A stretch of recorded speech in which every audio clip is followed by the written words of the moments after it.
फटाफट revision series की ये गाड़ी निकल चुकी है दोस्तों। आज का हमारा नेक्स्ट स्टेशन है हिमाचल की नदियाँ। तो हिमाचल की नदियों से इंपॉर्टेंट क्वेश्चन पूछे जाएंगे। सबसे पहला प्रश्न आपकी स्क्रीन के ऊपर ये रहा। हिमाचल प्रदेश की सबसे लंबी नदी कौन सी है? पहले ही बता दूं, स्टार्टिंग में बहुत इजी क्वेश्चन रहेंगे, धीरे धीरे क्वेश्चन का लेवल इंक्रीज़ होगा। तो स्टार्टिंग में तो तुमको लगेगा ना कि ऐसा बहुत आसान है ना। अगर जिसको लग रहा है, जिसने हिमाचल की रिवर सिस्टम अच्छे से पढ़ा है, और जिसको लगता है कि आसान है, वो यहीं लीव कर दे वीडियो को, ठीक है। आगे अपना टाइम वेस्ट न करें, उस टाइम को कहीं और यूज़ करें। और जिन बच्चों के लिए पहली बार जो आप देख रहे हो, those who are studying it for first time, please इससे पहले ना तुम लोग इस चैप्टर को कंप्लीट करो, उसके बाद इस चैप्टर के एमसीक्यूज़ लगाओ। और जो बच्चा एमसीक्यूज़ लगाने के पर्पज़ से आया है, रिवीजन के पर्पज़ से आया है, for them this is the right video. सबसे पहला क्वेश्चन आपके लिए, सबसे लंबी नदी कौन सी है? तो सबसे लंबी नदी आपकी कौन सी है? हिमाचल की सतलुज। सतलुज की बात करें तो ये 320 किलोमीटर इसकी टोटल लंबाई है भारत हिमाचल में, और हिमाचल की ये सबसे लंबी नदी बन जाती है। अगर सतलुज के बारे में पूछा जाए दोस्तों, तो सतलुज आपकी इंडस की सहायक नदी है, सिंधु की सहायक नदी है। सतलुज भी, चिनाब भी, रावी भी, ब्यास भी। क्लियर हुआ? तो ये इंडस का, इंडिया में 3 रिवर सिस्टम पढ़ते हैं हम, उसमें से एक इंडस सिंधु नदी तंत्र है, एक आपका गंगा रिवर सिस्टम है, और एक ब्रह्मपुत्रा रिवर सिस्टम है। तो ये सारी नदियाँ, हिमाचल की जितनी भी नदियाँ, अगर पूछा जाए ये किस रिवर सिस्टम का पार्ट है, तो ये इंडस रिवर सिस्टम का पार्ट है, सिंधु नदी का तंत्र का पार्ट है। तो इसकी व्याख्या इस तरफ से है कि 320 किलोमीटर टोटल लंबाई है। लेक मानसरोवर से निकलती है ये, राकसताल लेक है वहाँ पे मानसरोवर के पास, राकसताल लेक से इसका ओरिजिन होता है। हिमाचल में एंटर करती है शिपकी जो किन्नौर में ना, वहाँ से एंटर करती है, और फिर हिमाचल में टोटल बहती है 320 किलोमीटर, जिसके साथ साथ ये हिमाचल की सबसे लंबी नदी बन जाती है। अगला क्वेश्चन है, which river is the largest by volume of water in Himachal. अब ये दो क्वेश्चन साथ साथ में रखें, क्यों? इसलिए क्योंकि तुमने लार्जेस्ट बाय वॉल्यूम, इस पे ध्यान देना है। ये पूछ रहा है पानी की मात्रा के हिसाब से हिमाचल की सबसे बड़ी नदी कौन सी है। तो पानी की मात्रा के हिसाब से पूछा जाए तो हमेशा याद रखना, चिनाब हिमाचल की सबसे लार्जेस्ट, सबसे बड़ी नदी है, ठीक है। सबसे लंबी नदी सतलुज है, सबसे बड़ी नदी वॉल्यूम ऑफ वाटर के हिसाब से चिनाब है, याद रखना इसको। तो चिनाब जो है दोस्तों, सबसे बड़ी वॉल्यूम वाटर के हिसाब से हिमाचल की सबसे बड़ी नदी है। नेक्स्ट वी हैव वैदिक नाम, ठीक है। ये बहुत बार एग्जामिनर का फेवरेट क्वेश्चन है कि वैदिक नाम पूछ लिए जाते हैं आपसे। तो सतलुज का वैदिक नाम पूछा जा रहा है, आसान ही है दोस्तों, सतुद्री। अब बाकी ऑप्शंस के ऊपर एक बार नज़र दौड़ा लेते हैं। अरिजिकिया जो है वो ब्यास का नाम है, असिकनी जो है वो आपका चिनाब का नाम है दोस्तों, और पुरुषणी जो है वो रावी का नाम। चलिए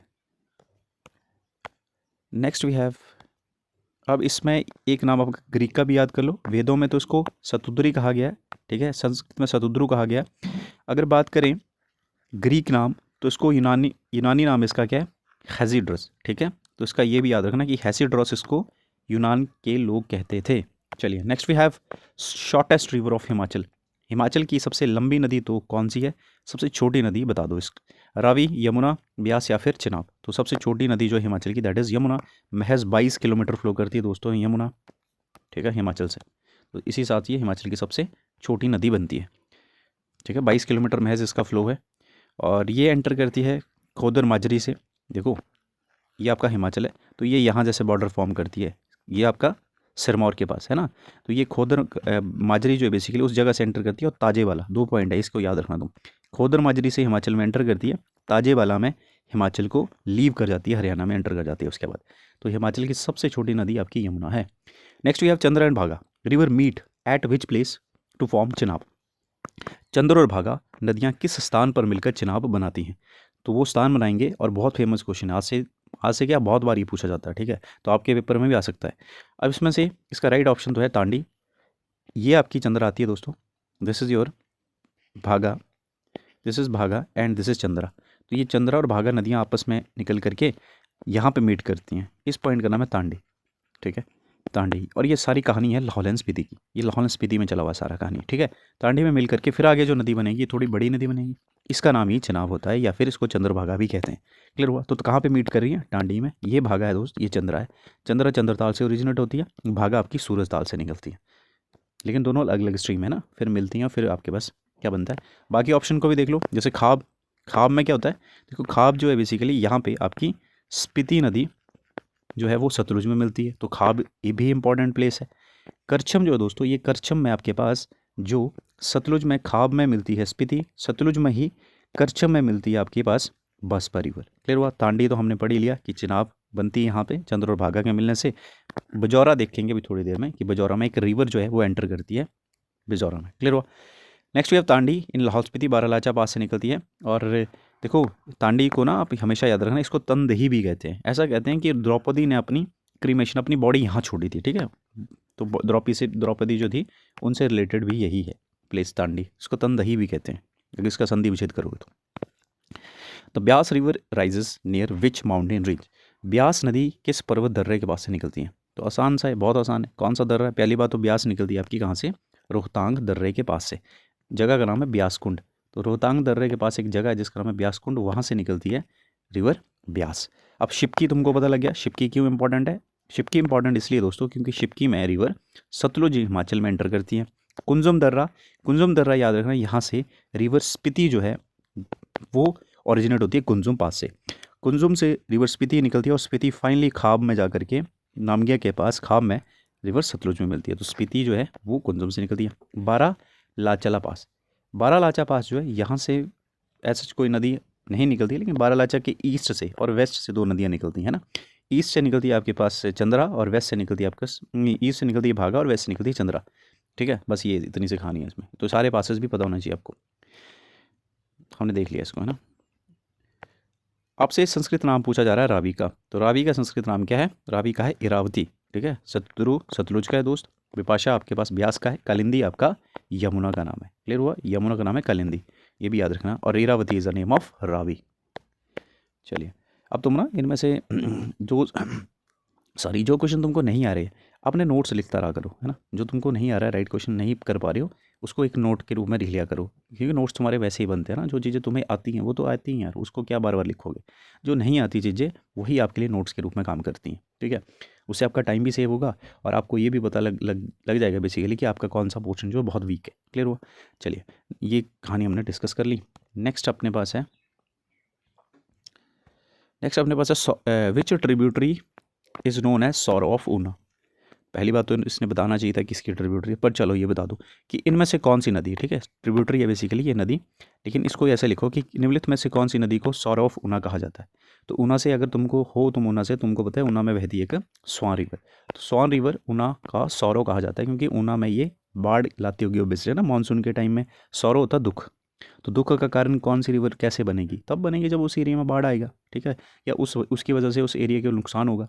तो स्वान रिवर हो सकता है ऊना में फ्लड करती थी, ठीक है। तो ऊना को क्या कहते हैं? इसको सौरो ऑफ ऊना कहते हैं। अब सौरो जो टर्म है ये इंडियन परिप्रेक्ष्य भी बहुत इंपॉर्टेंट है। 2-3 नदियाँ तुमको याद रखनी है। एक आपको रखनी है याद दामोदर नदी, ठीक है। दामोदर नदी दोस्तों, दामोदर नदी जो है इसको कहा जाता है सौरो ऑफ बंगाल, ठीक है, जाता है इसको सौरो ऑफ बंगाल। क्लियर हुआ? और एक नदी आती है दोस्तों कोसी, ठीक है। कोसी को कहा जाता है सौरो ऑफ बिहार। मेरा पेन नहीं चल रहा, लिखते रहना कोसी, ठीक है। एक नदी लिखनी है तुमने कोसी, इसको लिखो सौरो ऑफ बिहार, ये बिहार का दुख का कारण बनती है और ये पेपर में बहुत बार आता है। और एक लिखनी तुमने दामोदर को कहा जाता है सौरो ऑफ बंगाल, ठीक है जी। दामोदर को कहा जाता है सौरो ऑफ बंगाल। तो 2 सौरो तो तुमको पता लेनी है। अगला अपने पास sorrow of Una is Swan river.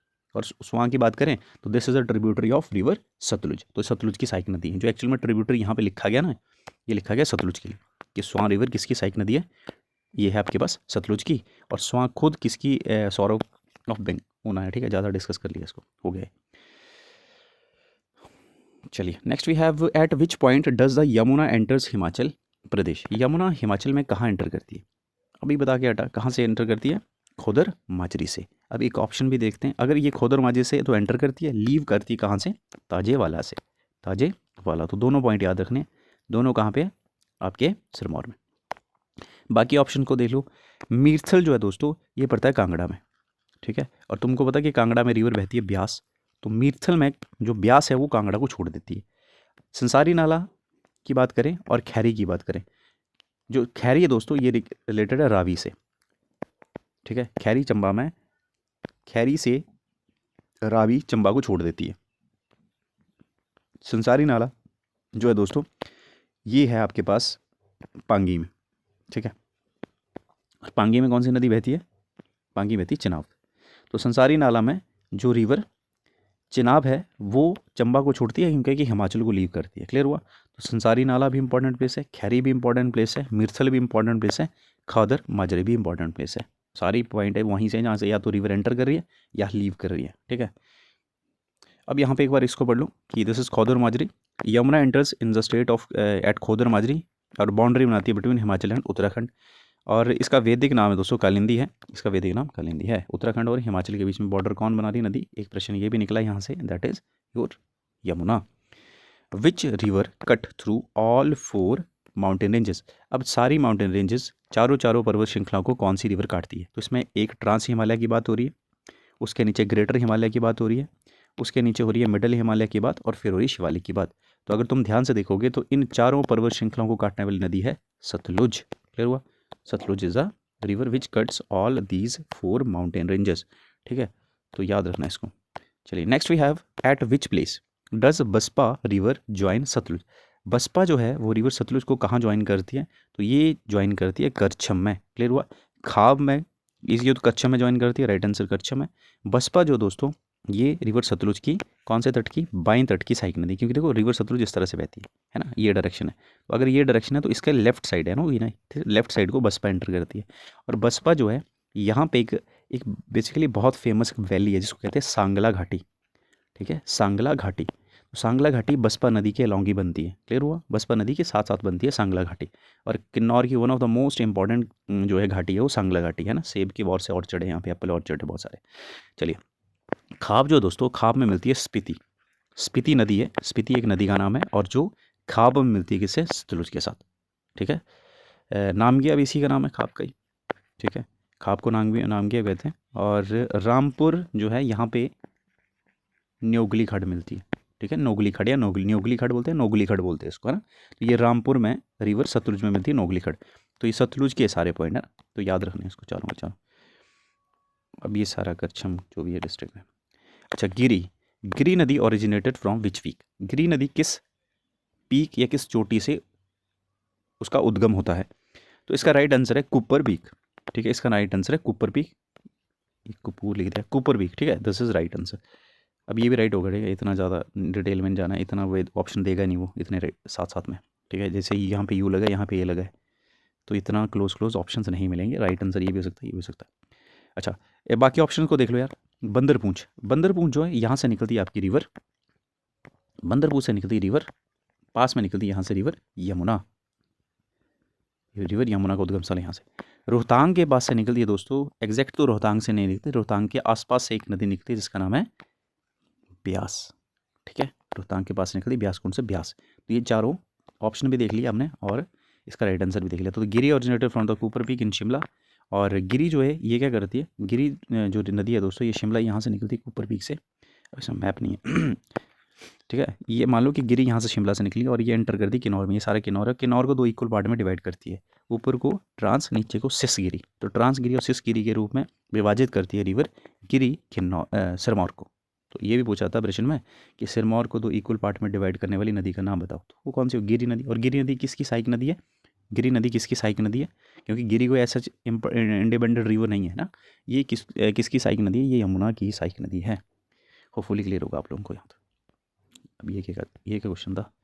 अच्छा, ग्रीक यूनानी साहित्य में ब्यास नदी को क्या कहा जाता है, तो ब्यास नदी को यूनानी साहित्य में कहा जाता है हाइफेसिस। क्या कहा जाता है, हाइफेसिस। क्या कहा जाता है इसको, हाइफेसिस। Very good.